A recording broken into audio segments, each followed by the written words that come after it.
morning, good afternoon, everybody. Welcome in from across the continent and beyond today for another very exciting Exploring by the Seat of Your Pants broadcast. There's a lot of you who have been here many times this week and year, but for those of you who are new, including our friends in Ghana today, welcome to the broadcast. We're all about bringing conservation, adventure, and science into classrooms around the world. And today you're catching us smack dab in the middle of our epic Ocean Week celebration. We have 21 broadcasts this week with the coolest scientists and explorers on planet Earth, and particularly every day at 1, we have been partnering with the amazing folks at the Canadian Ocean Literacy Coalition for Ocean Week Canada. So as a Canadian, I'm very excited about this. Coast to coast to coast, we've got hundreds of events happening, live, virtually, shoreline cleanups, great talks, and more. You can check them all out on oceanweekcan.ca. And to sort of be the middle, the best of the best in our Ocean Week Canada series. Don't tell the others that I said that. We have Jill Heinerth joining us again. I don't think anyone has joined us as much as Jill in our history, which we are immensely lucky for because Jill is probably the most accomplished diver in the world. She's an author of multiple books. She's involved in an amazing documentary. We're going to highlight all sorts of ways that you can learn more about Jill's incredible life story and work after the show. And if you just type her name into our YouTube channel, you'll see like 20 other broadcasts with her on topics big and small alike. It's just a wild ride you can go on with her and us at Exploring by the Seat of Your Pants. Now, without further ado, I'm going to zip my lip, but you're not here for me. You're here for Jill, because Jill's the best. So Jill, welcome back to the broadcast. So nice to see you again. Good to see you, Jesse. Great to be here, everyone. I think you are the most, not only the most featured person, but you're the most enthusiastic. Like I really, when I talk to like my friends and family, and I'm like, who like exemplifies everything good about exploration in the world, I do point them to you. Nice. For all sorts of good reasons that I will leave you to share with us. So just thank you again so much personally from the bottom of my heart. Oh, I'm so excited to be with you all today from all around the world. And today I'm going to share with you a little bit about my life in the underwater world, but specifically my life in underwater Canada. I live in a place called Carleton Place near Ottawa, near our nation's capital. And it's on a river called the Mississippi River. It's not the Mississippi that you know from the United States. It's a different Mississippi River. But I also live in the unceded territory of the Haudenosaunee, Huron-Wendat, and Anishinaabe people. And that's really important to us in Canada to acknowledge that, and also to acknowledge this concept, benogame, which is an Indigenous word for the water is clear, and we all have a shared responsibility to protect it. So where I live, this is my backyard. So a river behind, I actually live in an old mill that used to gain power from that river. So today there's a modern dam there, but we still have a lot of really cool animals like beavers that come up for a visit and many other animals. So there are a lot of old industrial mills along this whole region here. Again, mills that would have used the water for power because all of us move often to places where there is water and sustenance so that we can grow food. But animals also move to the water so that they can survive. It's that one thing that links us all together, from the air to the land to the water. I learned to dive in a place called Tobermory, Ontario, and I was just there 2 days ago diving on shipwrecks that are submerged in a national park called Fathom 5. It's a beautiful place to go. But today, my career involves carrying a lot more gear than I did back in the day in Tobermory. I use some pretty advanced life support equipment. I work with teams, and I travel to cold places, sometimes underneath the ice, and even warm places where here, like the Sahara Desert, there's water there too. Water deep beneath the surface, where water is stored within the rock in a place that we call an aquifer. Work also takes me to places like inside shipwrecks around the world. But hey, we're here to talk about Canada. So let me share a little bit more about Canada. We have 243,000 kilometers of coastlines, big country. And this map shows you the water on the surface of Canada. So it looks like a complete Canada with all that blue. So we have 8% of the land covered by rivers and lakes. And any one of those spots across the country, even if you live in the very middle, will link you to the ocean, because Water soaks into the ground and travels through the ground. It might go to Hudson Bay or to the Pacific or to the Arctic or the Atlantic, but we are all connected to the oceans. So near me, one of the local dive spots is actually a sculpture park underwater where you can dive around some pretty cool sculptures that people have put in the water in the St. Lawrence Seaway. And that is the waterway that connects the Great Lakes to the ocean. So everything that streams by these funny sculptures underwater will go down the St. Lawrence, will feed the estuary where little baby fish grow up in sort of a nursery and eventually go out to the ocean. The ocean being the place where 50% of the oxygen that you breathe is created with the help of phytoplankton. So here near me, we have even more shipwrecks underwater. And as you'll see on these shipwrecks, we have quite a few interesting, if you look at sort of the corners, there's some little white things all over the bottom of the wreck, or here is a better picture where you can see these little white things adhere to the wood. This is in Lake Ontario at the edge of the St. Lawrence, and these animals actually came from the Caspian Sea. So they came within the ship's bilges that came into the Great Lakes, and these little teeny things called zebra mussels and quagga mussels were released from the ship's bilges and then populated the Great Lakes and adhere to anything that's solid in the Great Lakes. So to shipwrecks, pipes, anything that's in the water. So these invasive animals, because they're not from here, are not a good thing. These are invasive mussel species. So my little river, the Mississippi River, leads to the Kitchissippi, the Ottawa River, this great river that also feeds the St. Lawrence and is the home to many Indigenous nations. And I work closely with friends from these Indigenous nations so that we can combine their traditional knowledge with some of the scientific inquiry that I'm doing. So the Ottawa River is fast. We think of it like Canada's whitewater capital. There's a lot of gradient where we go through rapids and waterfalls and fast water racing down the Ottawa to reach the St. Lawrence. And here within the Ottawa River, the Kitchissippi, I'm going underwater and doing some surveys looking at mussels. But these aren't those invading mussels. These are ones that belong here. These are native mussels, and they're pretty cool. Now, the river's not terribly clear, but that's okay. It's sort of the color of tea in a way. The mussels are quite happy here, and what you're looking at there is an endangered mussel species. These are filter feeding organisms. So they suck water in and spit it out. And when they suck water in, they also take care of eating nutrients, but they also take care of things like bad chemicals, fire retardants, many things that they can store within their tissues and send out clean water. So they're filtering 1 to 2 liters of water per hour for their entire lifetime, which in some species can be as long as 200 years. So here's a picture of some of those apertures where they pull the water in and spit it back out again. These are called apertures or siphons. So that's where the filtering happens. But another really cool thing happens with these freshwater mussels. Freshwater mussels need a fish in order to reproduce. So the female mussel actually collects sperm right out of the water that the male mussel has just released into the river. Then when she's pregnant, or what we call gravid scientifically, she grows little babies inside her shell, and she also grows a really cool lure. And then she flicks this little lure to attract the attention of a fish who will bite it.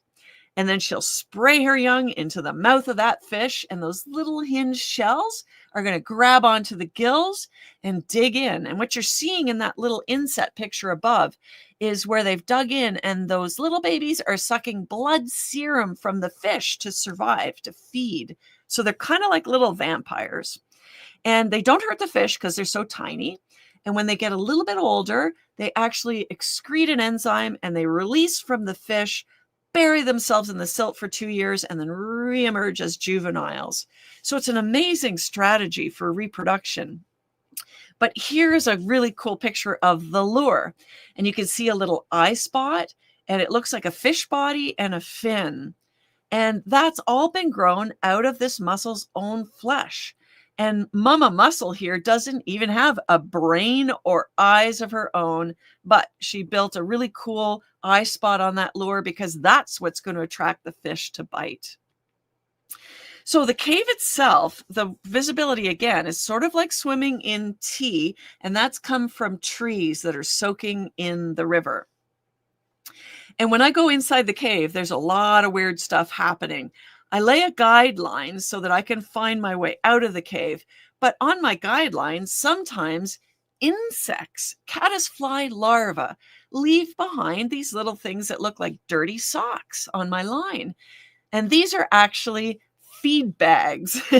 So the current pulls nutrients through the water and it drifts into these little like feeding nets, and it's kind of sticky, and there's a little larval insect inside there that's eating all the nutrients that are caught in this bag that it's spun like a web. So inside caves in the Ottawa River, we have mussels as well as we have them in the Ottawa River too. But there's more of them in the cave. In fact, there's so many, sometimes there's 100 per square meter. You can also see some little ribbony spaghetti stuff. Those are sponges. So these are also filter feeding organisms. And filter feeding organisms are really, really important. They might be the source of the next great chemical discoveries or pharmaceuticals, because filter feeding organisms have already been the source for great new innovations like drugs for AIDS, drugs for breast cancer, drugs for COVID. So studying filter feeding organisms is important. So here's a fish that's come into a mussel bed in the cave that I'm exploring, and he swims right in, checks out the mussels and the sponges, and sometimes he's hunting for little crayfish that he might like to eat. But let me show you one of the mussels itself, hard at work. The visibility is not great, and that's because every little bit of silt that you see in this video is actually potential food for that mussel because they're sucking it in and blowing out the rest. Now, how do we know about this whole life cycle of these mussels? We know it by looking at the fish. So here's a catfish caught in the Ottawa-Kitchissippi River, and here's a little baby sturgeon caught in the river. And sometimes we'll actually inspect these. Like this is a sturgeon upside down, and we're just putting him into a trough just for a few minutes so that we can have a look at the gills. So we have a couple people hold on to the fish, and we look into the gills of the fish. So this is a sturgeon, and we're looking for the little babies from the mussels. They're called glochidia. So we'll sometimes find them actually encysted, stuck right into those gills. So here's another species of mussel, and it has a slightly different lure that kind of looks like a caterpillar, and different fish like to bite at this one. Here's another beautiful lure from a species called the plain pocketbook. So incredible. See how that fish looks almost like the lure? And then inside, the thing that looks like a bit of a caterpillar, those are the little missile silos full of babies that she can shoot into the mouth of the fish when it bites. So freshwater mussels aren't like ocean mussels. Ocean mussels will actually adhere to something for their entire life, but freshwater mussels, as you're going to see, they can actually move around and right themselves. That's a little foot coming out of the mussel, and now he's using his foot to put himself back into an upright position so that the water can now filter through those siphons again. And the process of him going from horizontal to vertical to feeding position took 48 minutes of time lapse. Now, mussels are also good workers, and if we go to Poland, we would see that these mussels are used actually to open and close the doors of a water filtration plant for drinking water. So the mussel has a little spring on the top and a little magnet attached to it, and when the water gets too dirty, mussels will say, "Oh, I don't want to drink this water," and they'll close up. And so when the shell or the valves close, that magnet will hit the switch and it'll close the gates for the water filtration plant. So mussels are hard at work in Poland and other places, keeping your drinking water clean.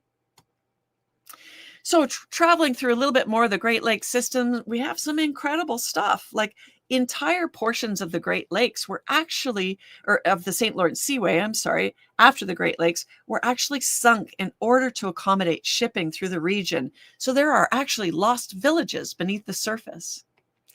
And there are also places like quarries where we visit to go diving, quarries where we find things that have been put intentionally or unintentionally to dive. So here at Morrison Quarry, we have a lot of things under the surface of the water. We have boats that you can have a look at. We have old cars that have been cleaned of all of their, fuel and everything before they were submerged, airplanes, and many other cool stuff to dive. And sometimes when we dive in the winter, we even take an axe because the water hole that we go through can start to shrink as we dive. So these places, again, just to remind you, the drinking water and the water within all of these surface water resources, it's not just important to humans, it's also important to all of the animals that require that clean drinking water too. So let's go to the north for a minute, up to the high Arctic, to another one of Canada's coastlines, where I like to. So sometimes we're camping on top of this sea ice and we're meeting an awful lot of animals like polar bears that are not just good at swimming, but also really good at walking around on the surface of the ice, a place where they prefer. Now that's my hand in this picture, and this is a polar bear front paw print. So as you can imagine, they are pretty big animals.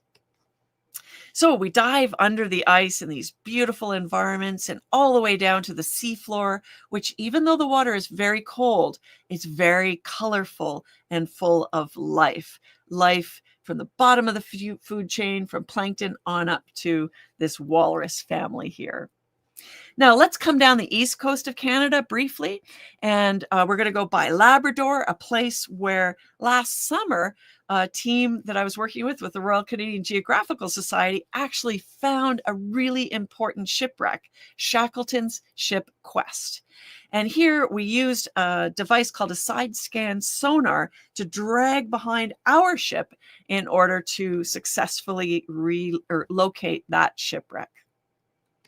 But further down the Labrador coast, down to Terra Nova National Park, I can swim in a bloom of jellyfish, these incredible animals. And these particular ones, this species does not sting, and that's why I'm able to swim through them. A little further south to Newfoundland, I dive on shipwrecks. And the shipwrecks have become an artificial reef as well as a war grave because these ships were sunk by German U-boats in 1942. Also in Newfoundland, we dive in mines. And mines are pretty interesting because we follow the industrial archaeology. Mines, in order to be mined, are often pumped free of water. And when the pumps are turned off, the water fills the mine. So here you can see some inscriptions on the wall that were left by miners when there was no water inside this mine. And we see all sorts of the remains of their work in progress. Now let's hop across the country to the BC coast for a moment and look at some of the beautiful color in what we call the Emerald Sea, a place where I get to dive with sea lions. And they're kind of like, a pack of puppies almost, like they're very curious and they swim right up to you. But they're also a little bit aggressive at times, and they like to nibble and tug at your gear and chase you around because they're curious and they want to spend time with you. So sea lions are awesome. But the BC waters are very colorful. Everything's oversized because they're very nutrient rich, like these plumose anemones. These are also filter feeders. And every bit of that fluffiness that you see around this plumose anemone is like sticky fingers, and they catch nutrients and then they grab it and they stuff it into their mouth, which is in the center of that great stalk. So BC is incredibly colorful with anemones and sponges and kelp. kelp is a really important animal that we have in the ocean. And kelp forests are incredible filter resources. They also suck up nutrients and help sort of clean the ocean as well. Here's a beautiful red Irish lord, a really interesting fish that we see. But my favorite animal of all, because I know you're going to ask me that in a minute, is the giant Pacific octopus. They are much bigger than me, and they're very curious. And a lot of times out in the West Coast, when I'm diving with GPOs, giant Pacific octopus, they'll reach out and touch me and check out my camera and hang on and spend some time interacting. So underwater Canada, we have so much to enjoy here and appreciate. And the one thing that I want you to take away from today is that no matter where you live, if you're from Canada or some of our other viewers around the world from Austria, Illinois, Ghana, and points elsewhere, remember that even if you live in a very dry place, water from the sky soaks into the ground. It moves through the grains of sands and soils and travels from higher elevations to lower elevations. Like a waterfall does on the surface, these things happen underground. So everything that happens on the surface of the earth is transmitted through the ground and eventually to a bigger and bigger waterway and the ocean. And the ocean are the lungs of our planet. So think about that on Canada Ocean Week and World Oceans Day this week. Jill, no better message or program than that possible. Also, that's the most dive sites you've ever packed into a broadcast with us. I jammed a lot in there. Get out there now and go for a swim because that looks spectacular. We already have a bevy of questions, and please do YouTubers share many more. We'd love to hear from you over the next 15, 20 minutes together. You did cover a question that we always get, which is what your favorite animal is. It's very rare for people to have a favorite animal that have been diving as much as you, but they are they're a special creature. They're a lot of fun. Yeah. Is there a place that you started diving? So in Canada, is there a first dive that you ever had in the country? That's one of our first questions. Yes, Tobermory. So those pictures I was showing you right at the beginning, Fathom 5 Underwater Marine Park. That's where I started diving. And I was just there last weekend. I just got home 2 days ago. So welcome back. Yeah. My second dive ever after getting my dive certification was in Tobermory, and it's one of the most you can see hundreds and hundreds of feet. Like it's just special. So clear. Yeah. Oh, what a special place. For our kids, so just to reiterate, when can kids start becoming scuba divers? Now, I got my certification in my late 20s or mid 20s, and I waited way too long. For our audience today in grade 3, 4, what have you, is there a time and place they can start? Yes. So there are programs that are like before starting scuba called bubble makers or scuba rangers that you can start at about age 8. You can do, bubble maker. There you go. You can do a junior open water diver program starting at 10, and you have to dive with a parent or a professional. And you can get fully certified as a junior open water diver. And then as you get a little bit older, you're allowed to dive on your own. But if you want that full open water qualification at 15, you can do that. Very, very cool. There's your plug of the day, kids. Get out there and you can explore 70% of the world that you can't otherwise get to if you have that opportunity. Or 99% of the area that you can actually explore on this planet is in the ocean. So and even if you don't learn to scuba dive, go snorkeling, put on a mask and see what's beneath the surface. I've got mine right here from a program we did earlier. So we're all set with snorkel immediately after the broadcast. I can go to my local pond.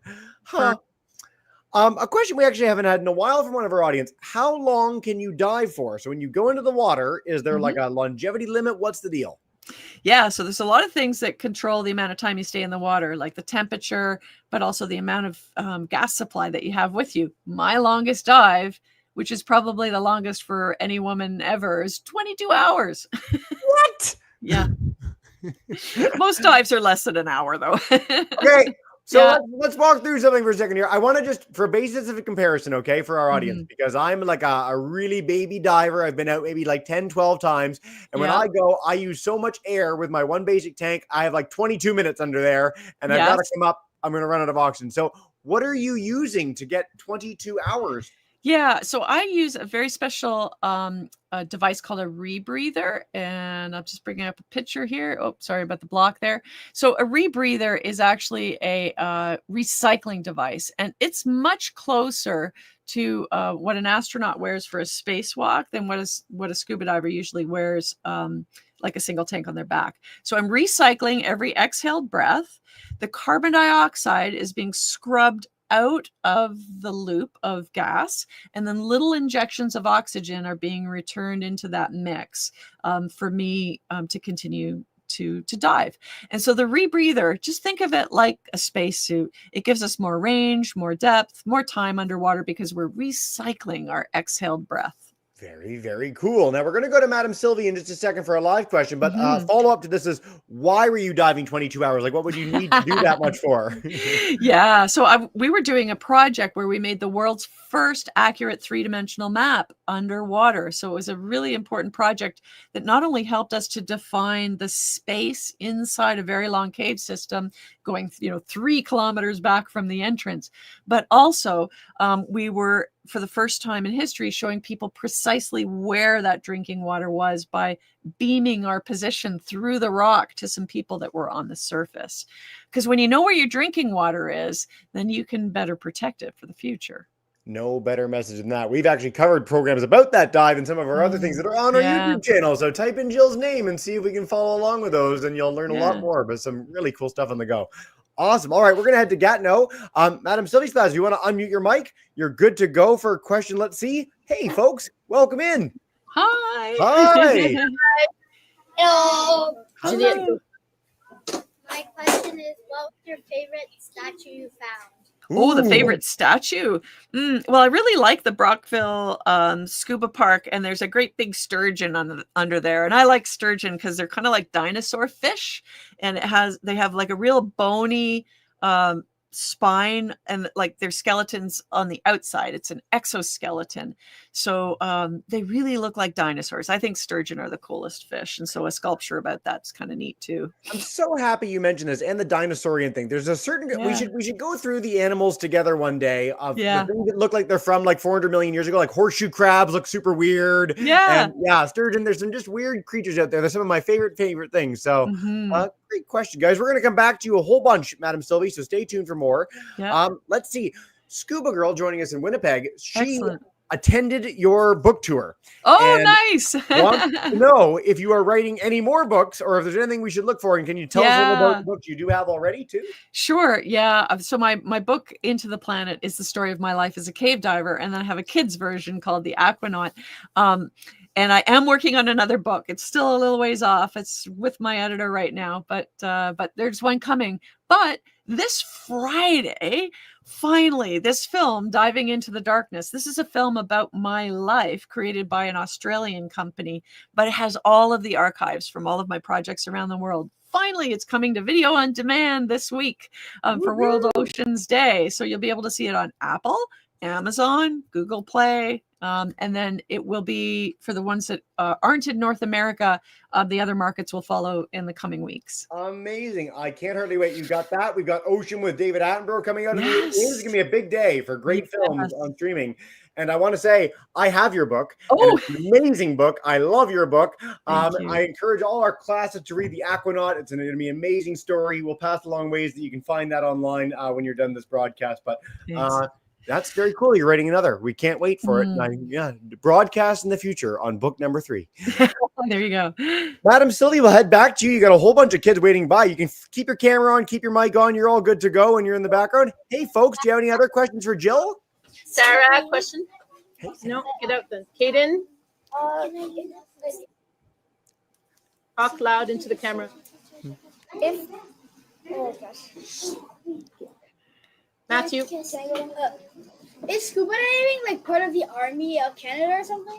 Ooh, That's interesting. Yeah. So yes, the military in Canada do use diving for many different things. They use it for search and recovery operations. even for, military operations. So yeah, there are divers in the military. There's also divers in the National Park Service. So there's many public sectors that involve diving activities, and also commercial divers that do things like bridge inspections.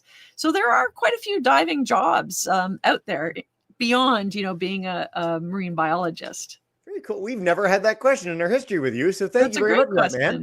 man. On the Parks Canada side, we actually did an amazing program on the lost Erebus and Terror shipwrecks with Parks Canada Yes. divers earlier this year. That was a lot of fun. Again, on our YouTube channel, if you want to check that out.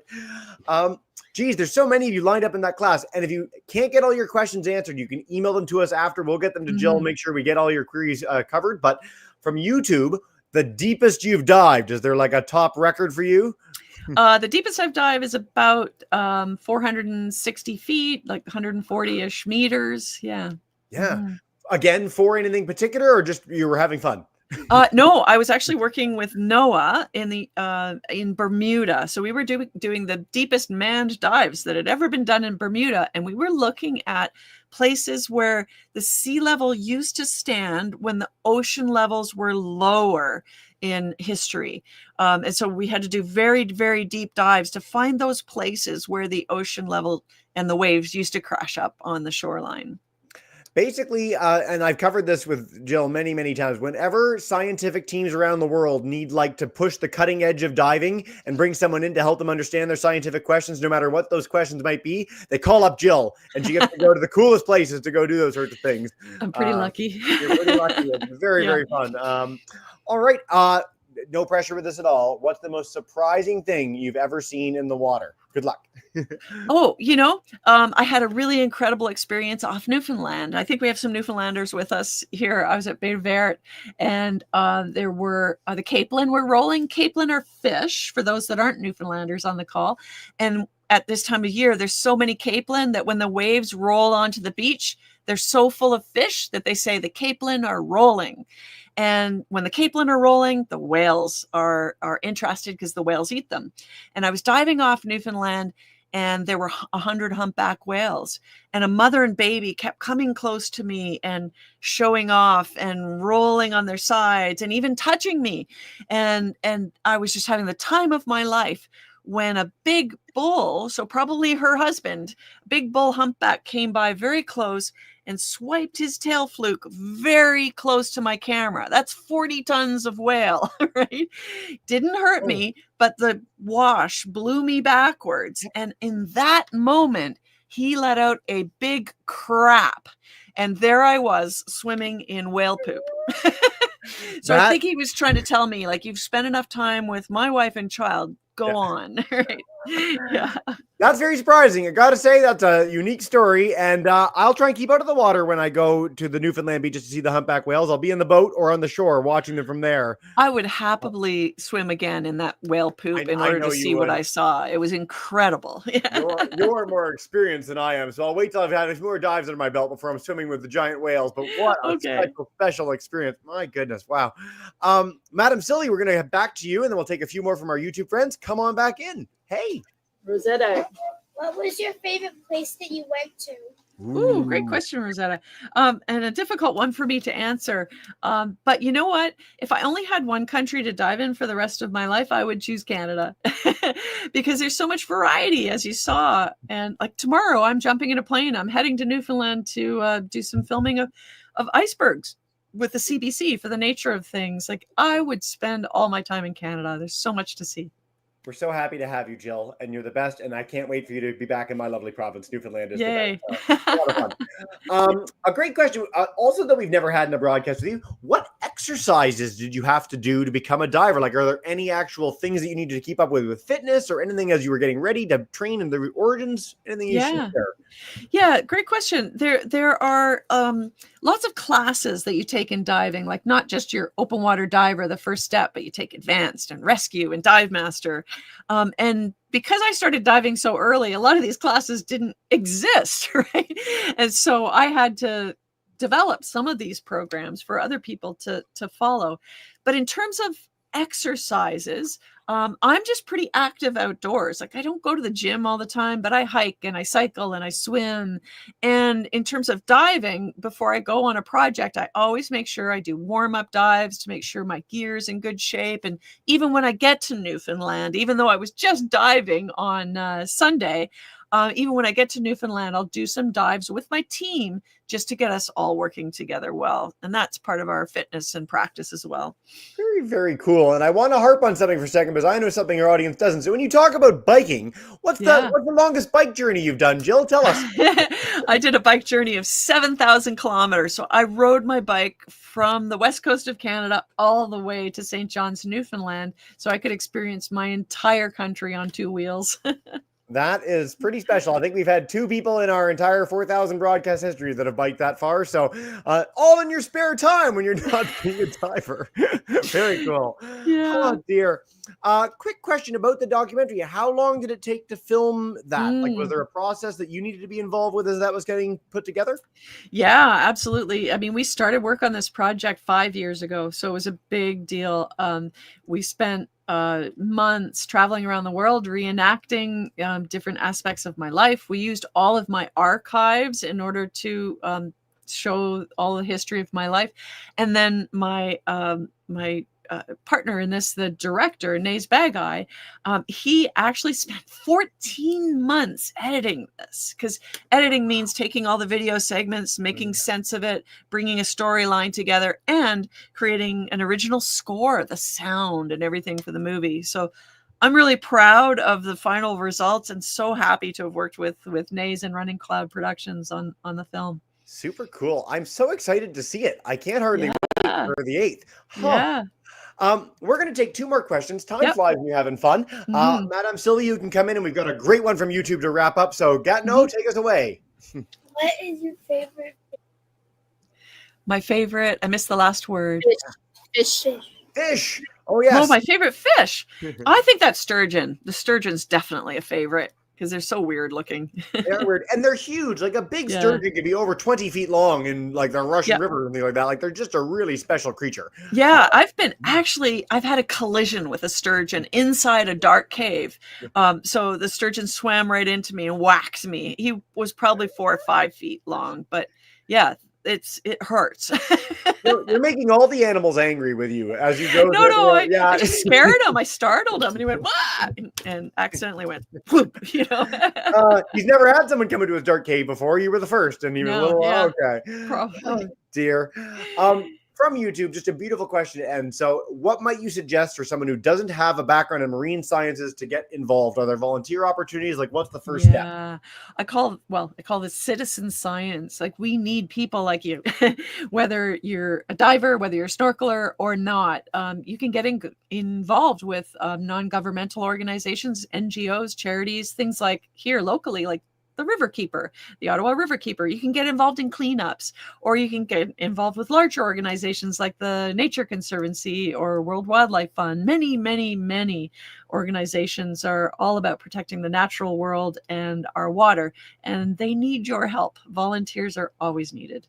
Now, we covered this in pretty much every conservation broadcast that we have. Like, if you're interested in the wildlife of the world, even if you're young, even if you're a teenager, ask how you can help. It's amazing how many of the people that we bring on this broadcast began their lives as volunteers with cool organizations like what Jill just mentioned. So, right? Like, it's your gateway to everything. So if you're passionate about something, find people that are equally excited. And I promise you, they will not bite. They will welcome you in with open arms to anything that they're doing, which is a great message. Jill, time flies when you're having fun. I'm going to recommend intotheplanet.com at Jill Heinerth for more on that. Diving into the darkness, you can see her amazing books there. I can't encourage you enough.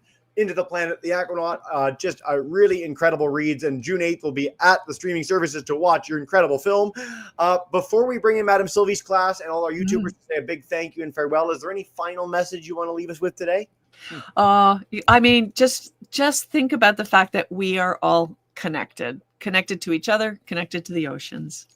There's no better message than that. It's what we keep coming back to through our entire Ocean Week Canada series. So please do check out all events near you. Go to our YouTube channel, see this whole series. There's so much there. It's been a wild ride.